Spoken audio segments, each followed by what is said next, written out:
welcome all my guests, and first of all maybe just our two former TaDA residents, Laura Teschel, maybe you can just wave to us, Laura Teschel, and Sonia Li. Laura Teschel is a textile designer and researcher in this field, and Sonia Li is an artist. So you will first of all hear about what they did during the residency.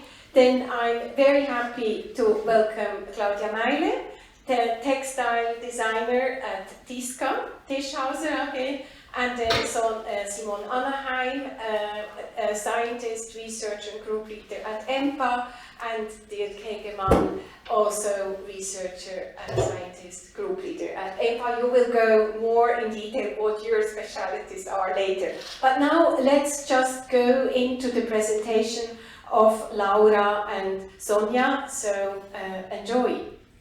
Hi everyone, my name is Laura and I'm a design researcher based in Berlin.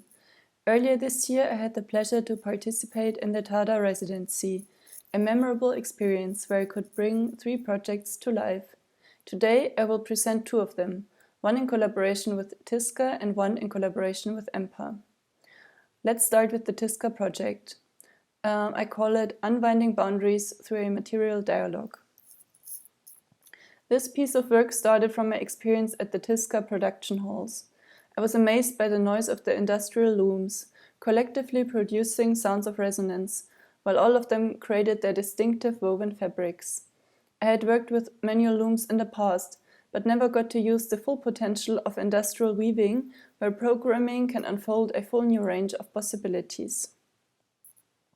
TISCA's expertise in upholstery fabrics naturally led us to develop a piece of furniture. This piece visually dissolves the strict boundaries of 2 materialities, wood and textile. It was developed in collaboration with my friend Hannah Hertrich, who's an expert in woodworking. Thick elastic threads are incorporated in a woven textile, extending the textile borders, and are then integrated into the wood. Every materiality has its different form, qualities, and restrictions. In order to use it, it's crucial to understand its language. While Hannah has mastered the material wood, I have focused on the discipline of textiles. Together we brought them into a dialogue and explored what's in the space in between both media. On a meta level, the piece is embedded in times where questions of separation and union are societally present. In many ways, the strict distinction between things create alienation, such as looking at single symptoms without the embedded system. On the contrary, the rise of digital media creates a false connectivity, one less intimate. This piece visually raises questions of separation and union, as well as dissolving and growing together in an applied object which can be used in everyday life. Since we decided to work with pathways consisting of elastic strings, we went for a block pattern, so that the elastics became a visual elongation of the upholstery fabric. Here you can see an overview over the sketches we did, after we had decided on the color card from the available wool on stock. After we had nailed the design, Claudia kindly translated our sketch into a file on weaving software. We tested it with available materials as a proof of concept to figure out the best method to manually insert the elastic threads. After some early mistake detection, Claudia finalized the file. The rendering visually brings in the materiality and the choice of color combination for the first time.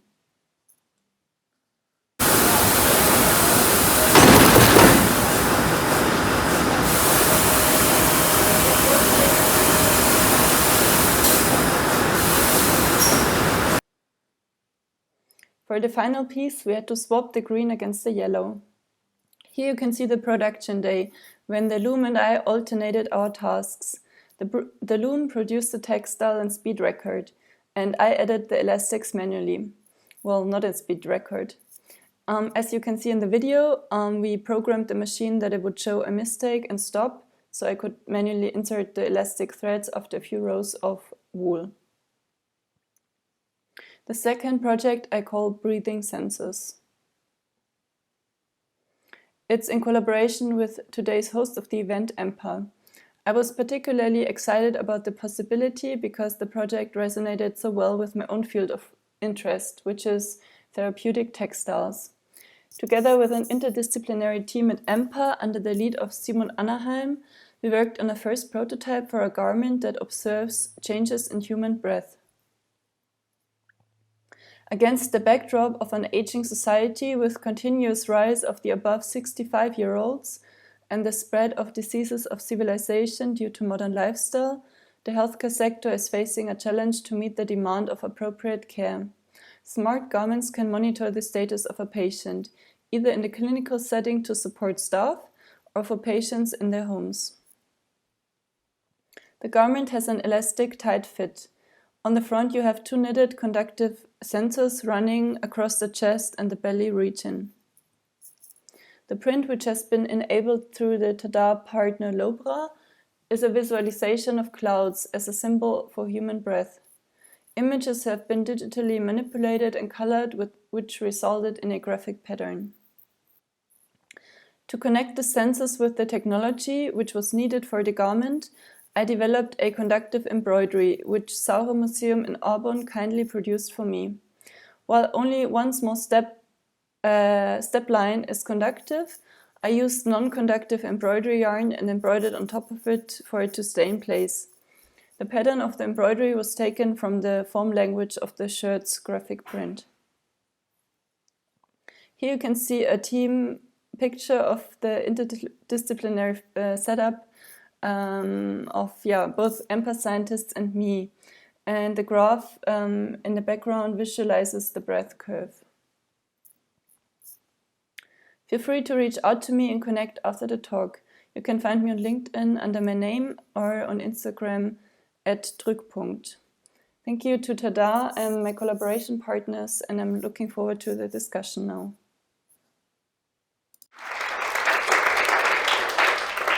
So we just go straight on to the presentation of Sonia Li. As you have seen, we have chosen the safe manner of pre-producing because of unstable internet situation. So Sonia, we will now play your presentation, and then we go straight into the discussion in the whole team who is here. Hi, I'm Sonia Li, TaDA resident of 2021. Through an 8-year process of personal transformation, my entire identity changed in meaning. In dance, I found personal truth, and it showed me how to move through this world, ever evolving to become a better version of myself. At TaDA, my project Buddhaverse uses innovative scientific materials to metaphorically convey my internal world, the center of a compassion mandala. As an artist, I'm interested in using different technologies as tools to create artistic and spiritual experiences. Buddhaverse stems from Whale, where I use the physical properties of sound to push through the speakers, creating a dynamic sound experience that moves through their space and vibrates through the visitors' bodies. The visitor feedbacks varied from happy to intimidating, reflecting an artistic and psychological experience rooted in the meaning of existence and what it means to be human. Supported by Floral technologies, the digital component to my physical installation at TaDA works with blockchain technology to create an interactive world rooted in spirituality, the center of the compassion mandala, and the home of the compassion deity. In the spirit of innovation and science, I wanted to mention the research I incorporated into the design of Buddhaverse. Through my sensory-driven experiment of Whale, I became very interested in multisensory therapy rooms. They're called snoezelens, and they stem from the Netherlands. They're rooms that people use to conduct emotional therapy for cognitive disability patients.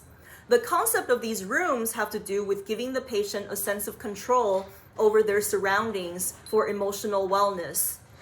They stimulate the 5 senses, so touch, hearing, sound, vision, and taste.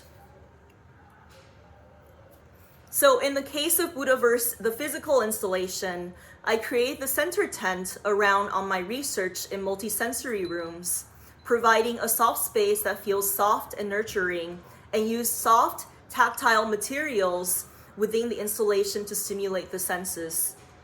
This video is a walkthrough of the Buddhaverse at TaDA in collaboration with Empa, TISCA, Lobra, and Filtex, and the Kunsthalle Arbonne is kindly storing the installation at the moment. The floral silhouettes hanging in the installation uses the Empa PET recycled foils. So as the Empa feature had nicely put it, on the left is an example of the floral splendor from the Empa lab with the PET recycled foil. And they're cut as different floral silhouettes that hang in the Buddhaverse installation. So I'm very interested in creating different visual effects with these innovative materials. On the right is a process image experimenting with the PET recycled silver foil, overlaying on top of other UV light reactive materials. This is a piece of artwork that Empa had acquired, also using the PET recycled material that are and also materials that are UV light reactive. I experimented with the silver density of the PET foil and made it so that it visually illuminates with the UV light.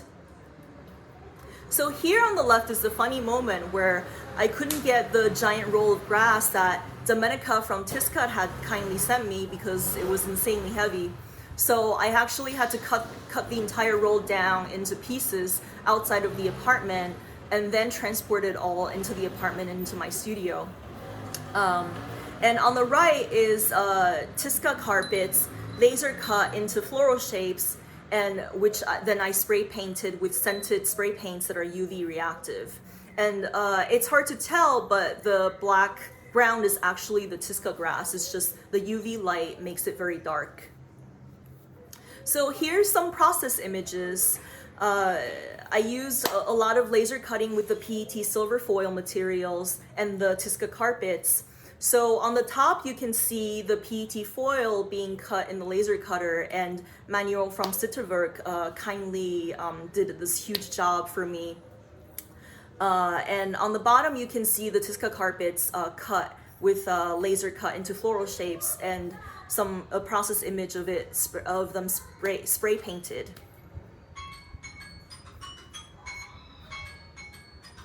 So here, this is a great picture that I love. The TISCA grass that Empa developed that is very comfortable to lay and sit on. Here, the Empa scientists, Dirk and his team, came to visit the installation, and we sat in the installation for an hour having tea with nice conversations and good energy. And I really love the fact that they took the time to enjoy the ambiance, and it was a very human experience. And that's what I wanted in my work, is to create approachable human experiences with materials that stem from scientific innovation. So here's a video, some images of visitors in the Buddhaverse. So I'm very interested in, for the future Buddhaverse, I'm very interested in elaborating on the conductive aspect of the PET material. And on the right, you see Isabelle Chapuis, one of the workers of the cantons working with TaDA, playing with the laser cut floral silhouette with the PET Empa material. So I would like this interactivity in my further development of this work. For example, when they touch the hanging floral, some sound or music appears. That's it. Thank you very much. Thank you, Sonia. Thank you very much. Yeah, so I think what I was really fascinated by when we were talking about presenting something in Empa, that we have two such different results and works, and both have to deal with health reasons.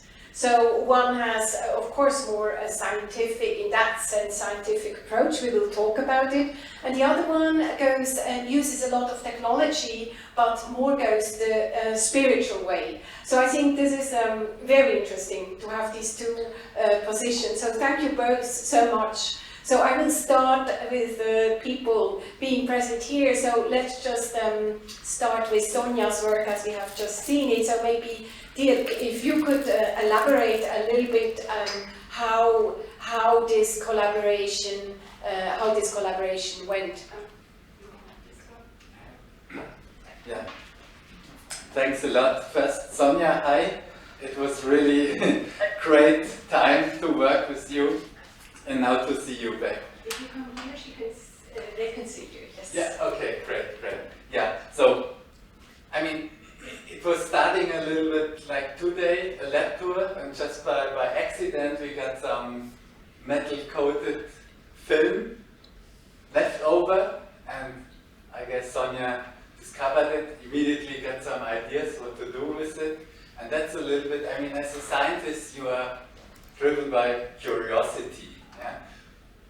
Most of the time, thinking more about the technical, scientific aspects of a material, how you can use it. And for the artists, I really like, they think in a different way. Yeah? Here to go to something much more spiritual, artistic. Yeah? And we got, you have seen in the video, this really one-of-a-kind experience to enter this Buddhaverse and to feel with what it makes with you. Yeah? That was a pretty good experience, I would say. So did you learn something now, if I ask on maybe long-term impact of this collaboration? Because I think you were very enthusiastic, I think, about this collaboration. It has had this kind of impact, but like in your methods or in the way you look at material, did something change? Yeah, interestingly, it was challenging in a way, since it was required to produce a certain amount. I guess we did about 25 meters of this material with a rather thick silver layer, which adds an electrical conductivity. So you enter the plasma chamber you have seen, it was the one I presented. You enter with a non-conductive material and you leave by a conductive material. And since it was a rather slow process, we also had to look at the thermal load. So also from the scientific aspect, we also learned and better understood how to process these materials and add these highly electric conductive layer. A funny way, as Sonia also mentioned afterwards, she played with it to grind down the silver layer, and that for us, yeah, you destroy something, but of course here it was to get additional effects, a little bit translucent effects. So that of course is nice when you have different approaches, but then finally, yeah, for everybody was then also a benefit. So Sonia, how did you experience to work with science? I mean, you're very interested in technologies, and sometimes we tend to maybe separate also spirituality from technology and all. How was it like for you to work in this laboratory? What was the most important finding that you had during this collaboration? Well, I think it was important for me to first understand how they actually made the material. So it was very helpful for me to visit initially Empa, and then Dirk gave us a great tour of how they made these silver coating materials. So I could have a little bit of understanding of, how I can think about this. I mean, as such a large-scale installation, time was actually really pertinent for me. I was very rushed, so I couldn't. I felt like I could have had even more possibilities if I were to develop with Dirk more on like producing these PET foils, maybe in different kinds of densities, instead of having to do it myself. So. I think in that sense, the technicality of these materials really support the concept of my artistic works. So it's not, they're not separate, actually. They're very much together. It's just the spirituality comes into action with the technicality of science and innovation. And maybe you can go a bit deeper into this, because during residency we had a lot of, we talked a lot about this aspect of healing, of art, of how you consider art also like, really like a tool in a way to enhance, to make human life better. maybe this spirituality you're looking for, can you elaborate a little bit on that? Right. Well, it's really just you know, in terms of art making, so much of it, for me at least, comes from my own personal experiences, my own life. So much of basically, you know, they say all artists make one work, and I think in my case it really is true, because I make metaphors of my internal world, and that's always changing. So in Buddhaverse, I made something where I feel is exactly the right how I feel internally expressed outwardly.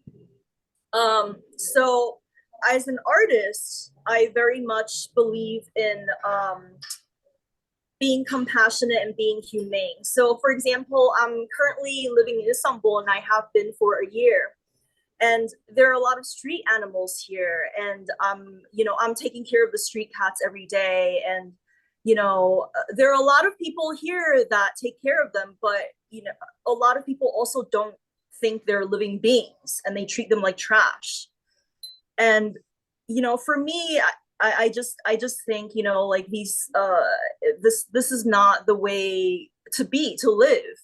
So in that sense, I put a lot of my my loving being and my compassionate side into my work, and that kind of positive energy I hope to affect other people in positive ways that perhaps can influence them in some ways that add to their life. Thank you, Sonia. I think we will go deeper into that also later on, but now I would like to pass the word to Claudia, because I don't think you have seen the products of TaDA before like that. So what is it like for you? You are involved in the production and the technical design aspect, everything of these products, and then Sonia comes along and changes them completely. So what do you think about that? Well, first I have to say, for me as a designer at TaDA, it's just oh great, what's she doing with our stuff? But for me personally as a designer, it's just, oh yeah, great, there's somebody coming and makes some color in it and puts some very nice stuff around it and makes it really more than it was before. So well, there's both sides of it, I think, because if I talk about stuff like my stuff, about it, like she does, as a designer from TaDA, it's more, well, nice to have, but I can't do that. Because nobody will buy artificial grass if it's colored like that. They want it green or green or green. Yeah, so maybe we go a different step, because TaDA is collaborating a lot with Empa. So if we jump now from the art world, which gave you some joy of seeing how things don't have to be largely accepted, yes. So which gives you a lot of freedom in a way, but you work a lot with Empa. So how do we have to imagine this collaboration? Well, I personally don't have a lot to do with the people from Empa because I'm not in the technical research department. I often have to produce some grey goods, some fabrics, or also carpets, so they can make their tests. And then if some results come out of that, it's very, very highly important for us for flame retardancy at the moment, one project, and it comes then to finishing a project, then it comes back to us, to our department, where it goes also about make it nice and not only working. So that's one point. And the other point is there are also things we need to have, and then we go to Empa and ask if they could help us with finding a solution.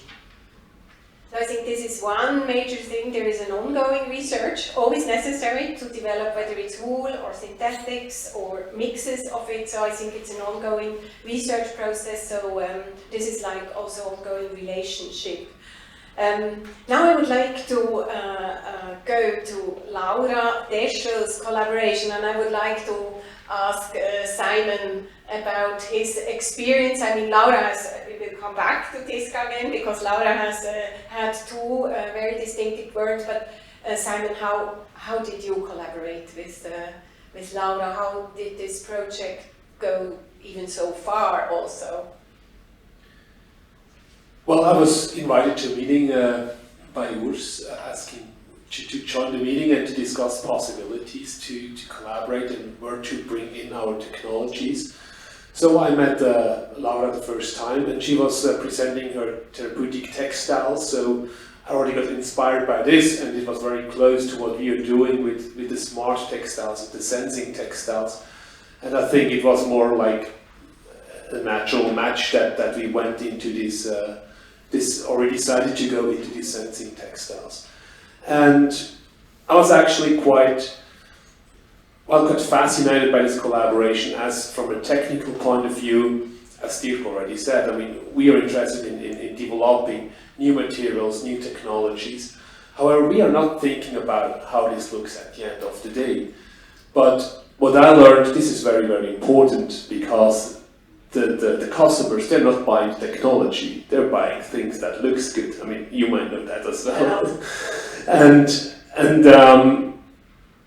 this might be already quite difficult to implement at a certain development stage. So thinking about the design aspect already earlier might help to even bring the product further. That's exactly what happened with Laura. I mean, we had the breathing belt developed at some point, which was like a bad-looking belt, so to say, which was fine to do some preliminary tests and to understand how the technology works.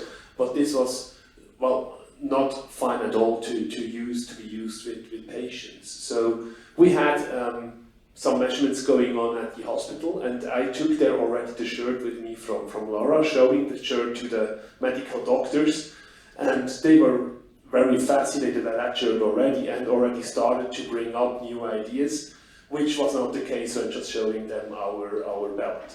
So yeah, I mean, design plays a very important role from the beginning, and that really pushes and helps to come up with new ideas. So actually, there should be a change of processes in a way, how we develop things. Now, Laura, did you come really here to Empa already with this idea in mind, or how did the project develop for you, that you were working with Simon very much on? Yeah, so I knew that Empa was working also in the field of therapeutic textiles somehow, but from, let's say, a different perspective, no more focusing on the technology behind it. So I was interested anyway to collaborate, and then I brought my textiles and thought, you know, the acupressure garments, and I thought maybe we could work on that. But then I realized that they are already working in their own project and had already set up a team, and it was already ongoing. And so I felt that, you know, also from the time that was given, I could jump into that and be part of it, which was really nice. And I think also what I learned from this is, or what I realized about myself, is that sometimes I tend to do projects that I feel capable of, such as the acupressure garments, because that's knitting technology, which I know, and it's small massage balls in a textile. So that's something I can handle, let's say. But the moment it gets too complicated, because too many expertise from too many different perspectives have to come together for it to work, it becomes more and more complex to do that as a single person or as a, you know, freelance designer.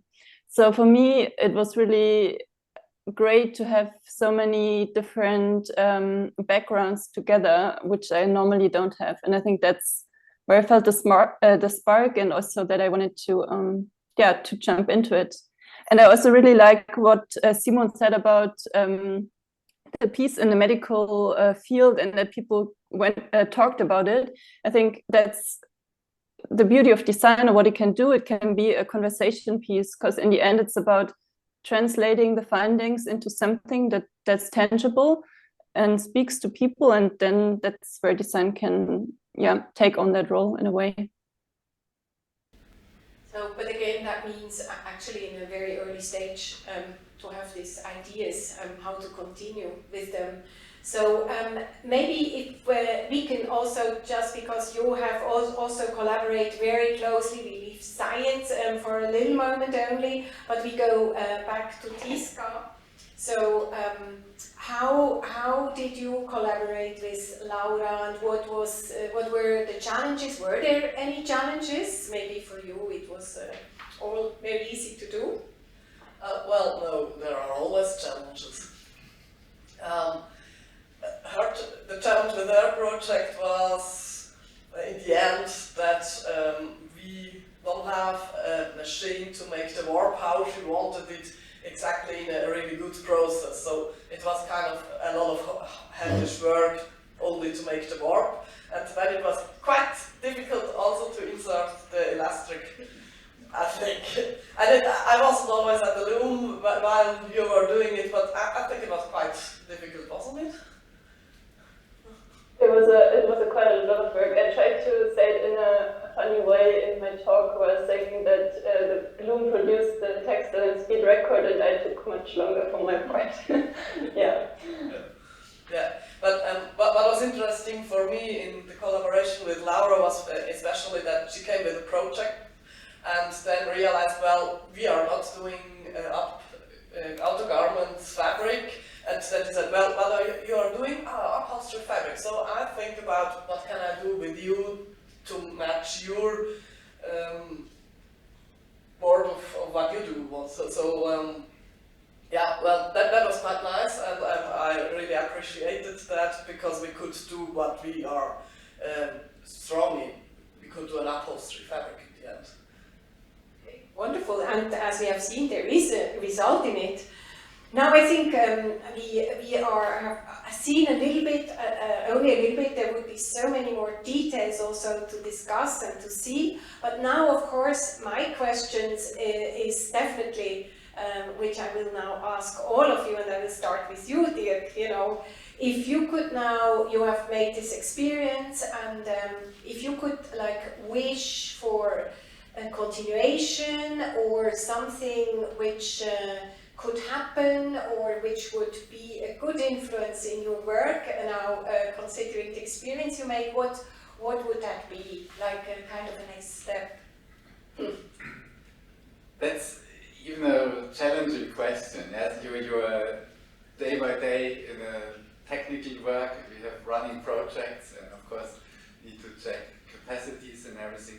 But whenever there's a chance to combine it with different perspectives coming from the artists, from the, let's say, creative world, and it combines also with our interests and with our questions to find the connection to the technical work, that we can also benefit from it. Then, of course, we are always open and would like to continue things. Also, in the past, some projects we got the chance to have designers included. That was always giving an additional input, as Simon told. We are not really thinking on how it's looking. We are thinking that it's working technically, and to understand it, and then go into details, atoms, molecules, whatsoever. But the appearance, it's so important.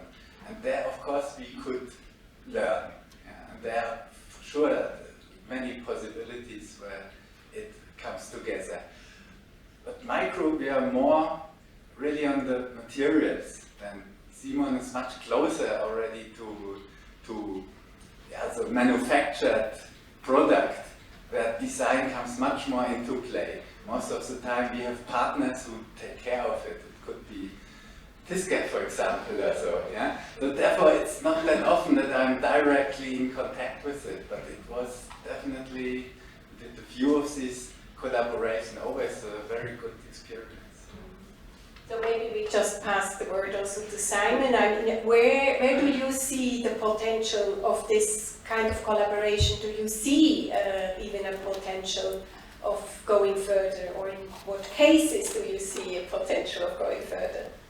Well, definitely. I have to say, we had a meeting, don't remember, but in August, so it's already quite some time ago.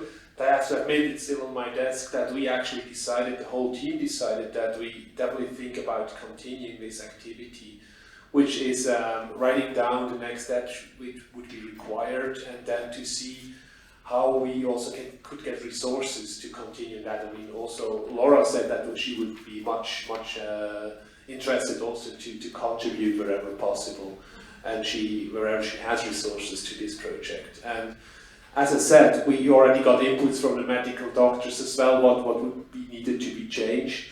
I would have two ideas what additional could be included from technology side. So yeah, I mean, ideas are around. The question is really how to get the resources. So how to get this funded, because as you said, we're still at an early stage. It's not, let's say, very early, but it's an early stage. So the risk really to get high funding, or to get even an industrial partner saying, well, that's great, let's work on this, it's still high. And having a spin-off company saying, well, let's take this technology over, let's push it to the market. Probably you don't find investors at this stage. So the problematic is really to find funding at this stage, and to have some really high-risk investors wanting to push that, knowing that, I mean, as I said, it's quite uncertain if we really get to where we actually would like to go. So in a way, we are now in this project in a very interesting gap.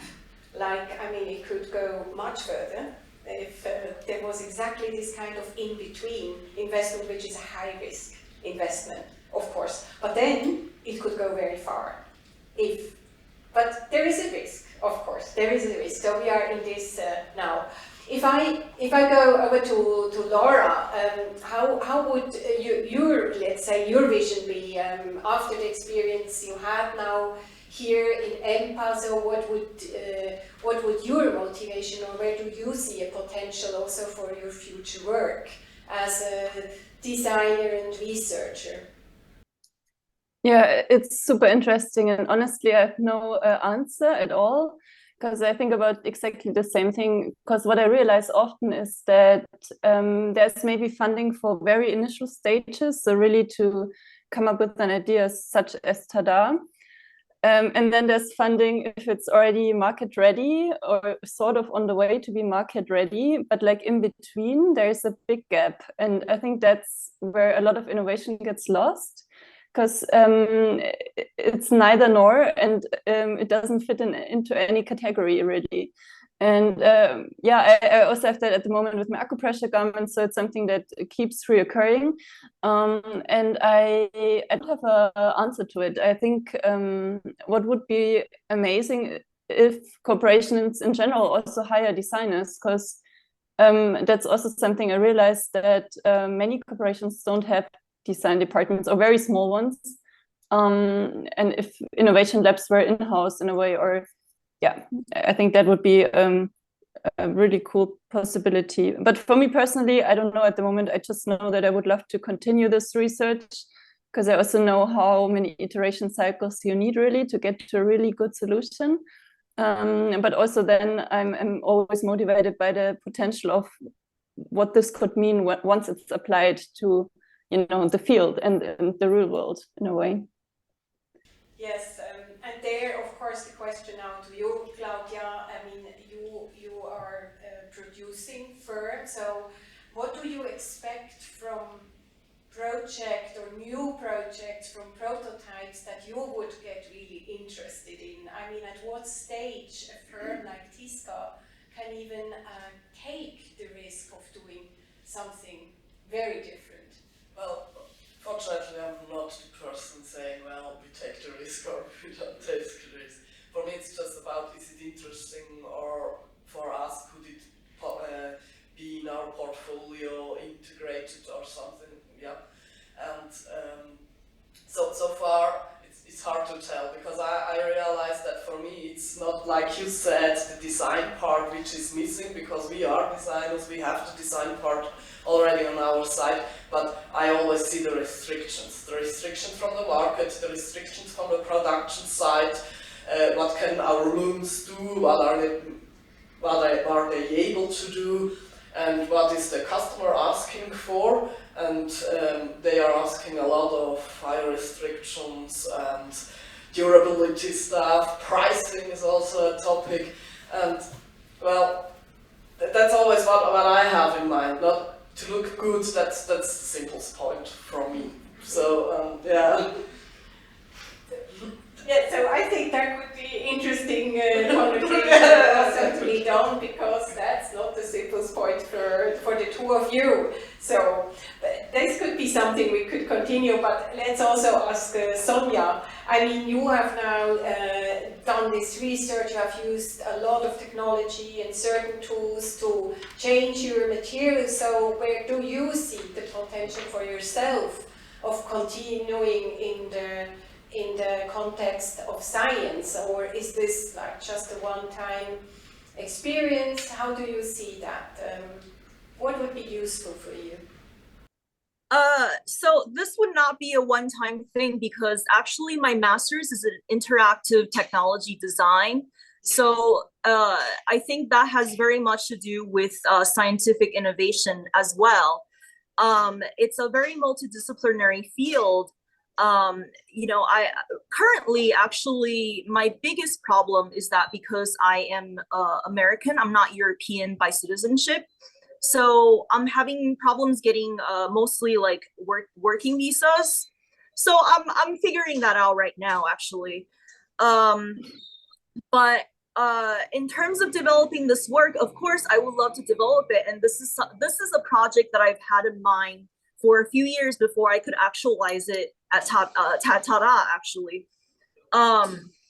And right now in Istanbul, yes, I'm mostly a dancer at the moment, and I guess cat lady. But also I've been making these hard to see, but like these sun catchers, and they make amazing rainbow lights. And what I would really love to do is develop this installation in a way where you know, these chandelier lights, they move with artificial intelligence robotics, creating this metaphor of the compassion deity.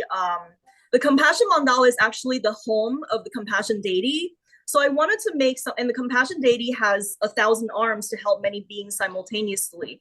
So I really wanted to elaborate on that and make these sun catchers, these crystals, and beam out rainbow lights. And the rainbow light has to do with the metaphor for the Tibetan practice, the Buddhist practice of the rainbow body, which has to do with like the ultimate enlightenment.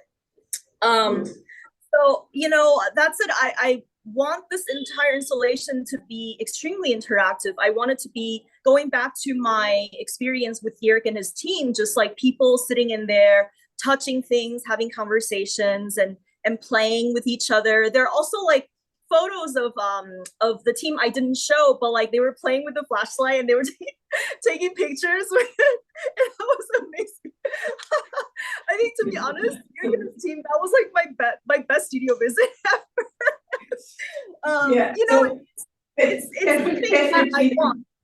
So there's a lot of potential in developing this work. So right now, actually, my barrier is not so much developing this work, because I'm somebody who has a lot of ideas, and ideas are very fluid and they're always changing. But actually, for me, it's more about the bureaucracy of things. Yeah, so I mean, what we can say now, if I listen to everybody, is there are quite some practical restrictions coming in very fast. There are questions of being in a gap between a good idea, a potential innovation, and the investment is still too risky. And at the same time, they are very, very practical questions, like also what Sonia just said, what you just said. You also have to consider your customers and a general customer. Otherwise, why you could not, probably not going to have this carpet, this lawn with orange flowers on it. Probably nobody would buy it of your customers. So I think there is a lot of potential, and there are two words that I always keep, is like the problems of each of these steps are very different. I mean, you two have very different problems if I look at it. So, and the other thing is multidisciplinary points of view. That means everything we have been talking about has been really coming out of a multidisciplinary look at things. So there can be a lot of innovation. So I am concluding here. Thank you so much, Laura and Sonia, for being with us, and certainly to be continued. Thank you so much to Dirk and Simon and Claudia, also for contributing here and for this truly wonderful collaboration. And thank you also.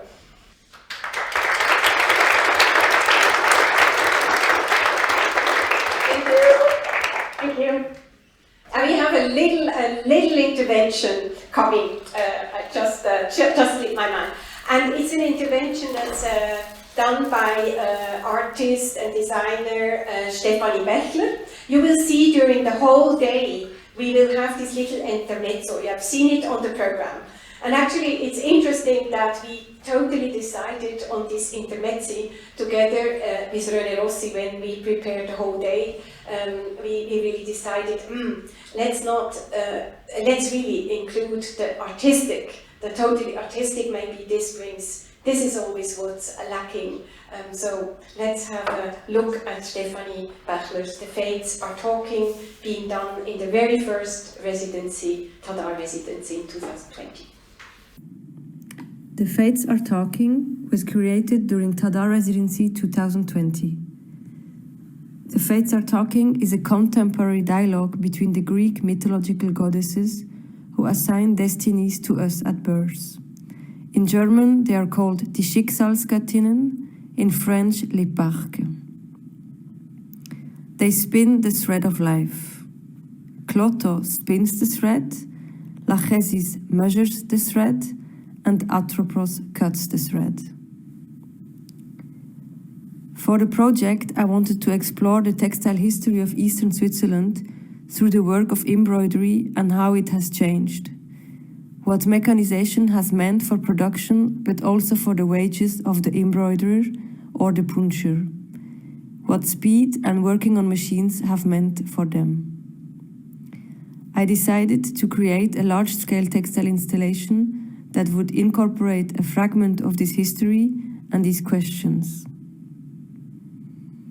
For the embroidery, I collaborated with Saurer AG in Arbon. They are producing embroidery machines. This allowed me to explore the relationship between the materiality and the written word. The dialogue is embroidered onto a see-through fabric of 5 meters long. The conversation reads as a critical examination of today's global textile industry, where production quantities are high or questionable for questionable clients. But it also involves some personal stories and memories in relation to care. The font of the text was especially designed in collaboration with Fraser Muggeridge Studio in London. It's a graphic design studio. The giant piece was created with an embroidery machine that normally operates at a high speed with 168 needles. I decided to use only one needle, giving the work a much more individual, patient touch. The most important steps for production were learning how to punch and how to operate the machines with the help of the company staff. Punching is the technical term for digitizing the design of preliminary drawings that will be embroidered. So punching is very crucial for the subsequent quality of the embroidery. It's also the way that the needle has to do to embroider. For the embroidery, I have been using ombre yarn from the 70s. The installation includes also 10 speech bubbles frames with embroidery, so there are extracts of the dialogue in the speech bubbles that I casted in aluminium using the sand casting process at Kunstgießerei St. Gallen. I showed the work in Belgium at my gallery and in St. Gallen at the art space Nina Kehl. There I explored the medium of performance, and this is what you will hear now. Yes, and the dialogue starts right away, so enjoy. I am Clotho. I spin the thread. I am Laphysis, and I measure the thread. And I'm Atopos, and I'm cutting this thread.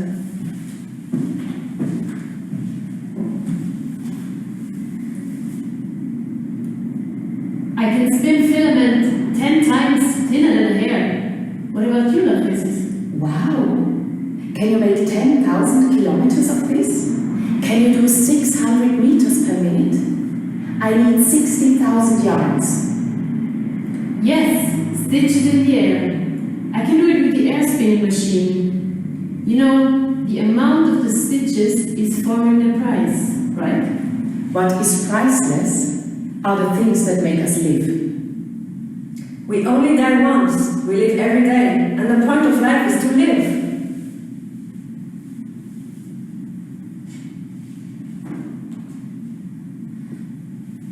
The machines are so loud. Are they not going too fast? We're going to lose precision. And they are so functional. They never break. We need the Luddites to destroy them. I'd rather play Uno right now. I have the game in mind. No. Let's better put on some music and play Everybody Knows, or you want it darker.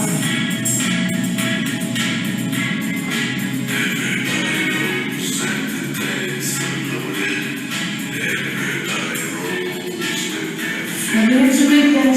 What? We have to make the carpet for the Saudi prince. And continue reading history. What? Who believes in the future? I'm the future. You better try to spin an algorithm. People are staring at the screen anyway now. That's why we have to change something. Don't we try to avoid repeating patterns in life, but we somehow can't until we die? I feel time is overflowing. Or is it the present? Magistra Vitae would like to join the conversation because she is worried. About what? The planet dying. There is no planet B. It's all a daydream. We need more artists, more poetry, less satellites, more stars. Now, focus. I always said everyone needs to go to therapy. You can't figure out everything yourself. If we stop destroying ourselves, we may stop destroying others. Atopos transforms into care and starts to scream. We need more modesty, humility, honesty, and humanity.